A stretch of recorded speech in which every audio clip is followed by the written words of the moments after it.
నిరంతరం వెలిగే సూర్యుని చూసి చీకటి భయపడుతుంది.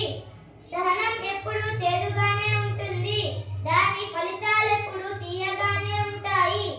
ఒక ధ్యేయంతో కృషి చేస్తే నేడు కాకపోతే రేపైనా విజయం తప్పదు.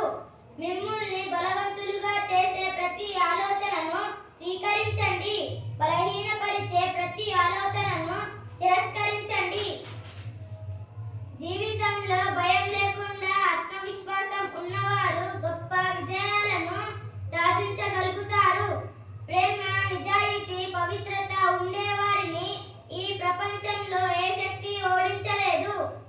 ఏ పరిస్థితులలో ఉన్నా నీ కర్తవ్యం నీకు గుర్తుంటే జరగవలసిన పనులు అవే జరిగిపోతాయి.